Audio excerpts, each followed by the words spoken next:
Hey, buddy. Eyes up here.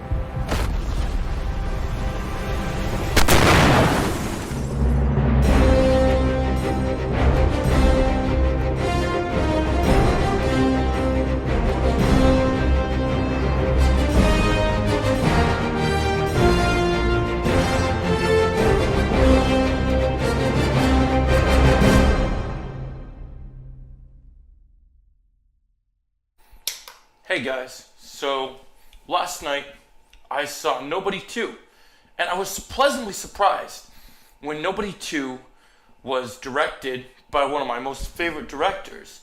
Now, I don't know how to pronounce his name, so I'm not going to butcher it, but if you guys ever seen the Netflix movie The Night Comes For Us with our boy from The Raid, Auric, and all the other Indonesian actors, that movie is incredible. One of the best action martial arts, more than a Netflix movie.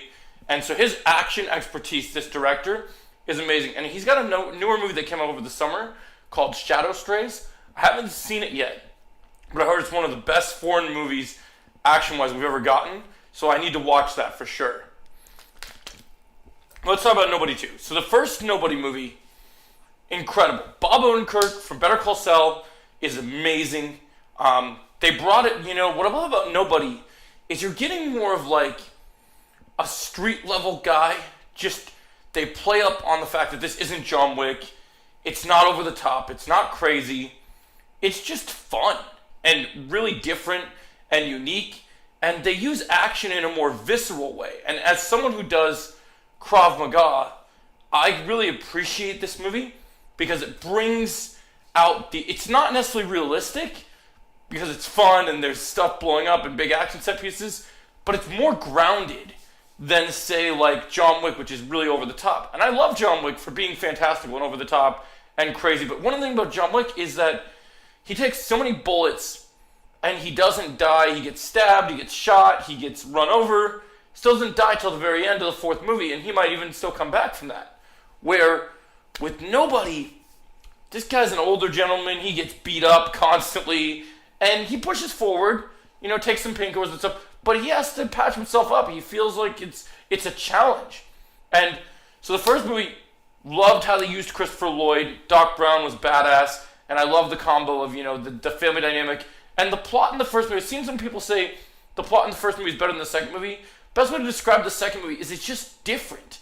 You have, both films are different, they're unique, they bring something new to the table. And this one really brings something kind of rich and exciting that I wasn't expecting. Nobody 2, so we brought Christopher Lloyd back, but now we're on vacation.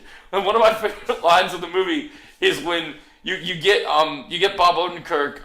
I think his name is Hutch. Hutch is on vacation, and there's a guy he's beating up on this incredible duck boat sequence, and he's like, "I'm on fucking vacation." It's so good, man.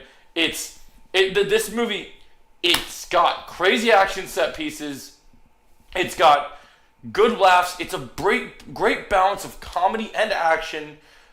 Even the wife gets in on the action, and I hope that we see his third film with the wife included in it, because I didn't think she was a sharpshooter, but she proves in this movie quite good. I definitely think everyone should see Nobody 2.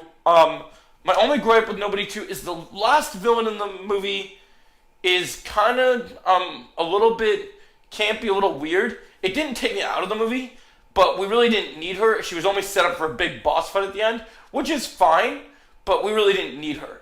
So yeah, once again, I love how, we're kind of getting the guy that's retired, getting dragged back in, and, he keeps trying to get away from everything, and it keeps pulling him in. From the moment that his daughter gets slapped, he just goes absolutely apeshit. And I love this movie. Nobody 2 is a good time. No alcohol required. I recommend it. I give it an 8.5 out of 10. It's one of my favorite of the year. It's very good. Very, very action-packed. You'll laugh. You'll have a good time.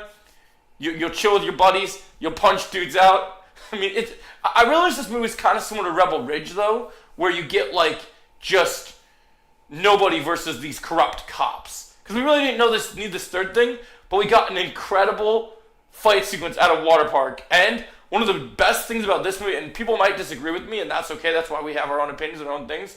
One of the things that make Nobody 2 for me better than Nobody 1 is the ending of this movie. There's a sequence that's unexpected that I never expected from a Nobody movie, and when it happened, I was endgame level cheering, freaking the fuck out. So I do recommend Nobody 2. If you enjoyed my review, make sure you hit the like, share, and subscribe. Remember, we're trying to hit 2K. So if you guys want to help me hit 2K subscribers, hit that like, share, and subscribe. And as always, I'll catch you in the next video. Thanks for watching.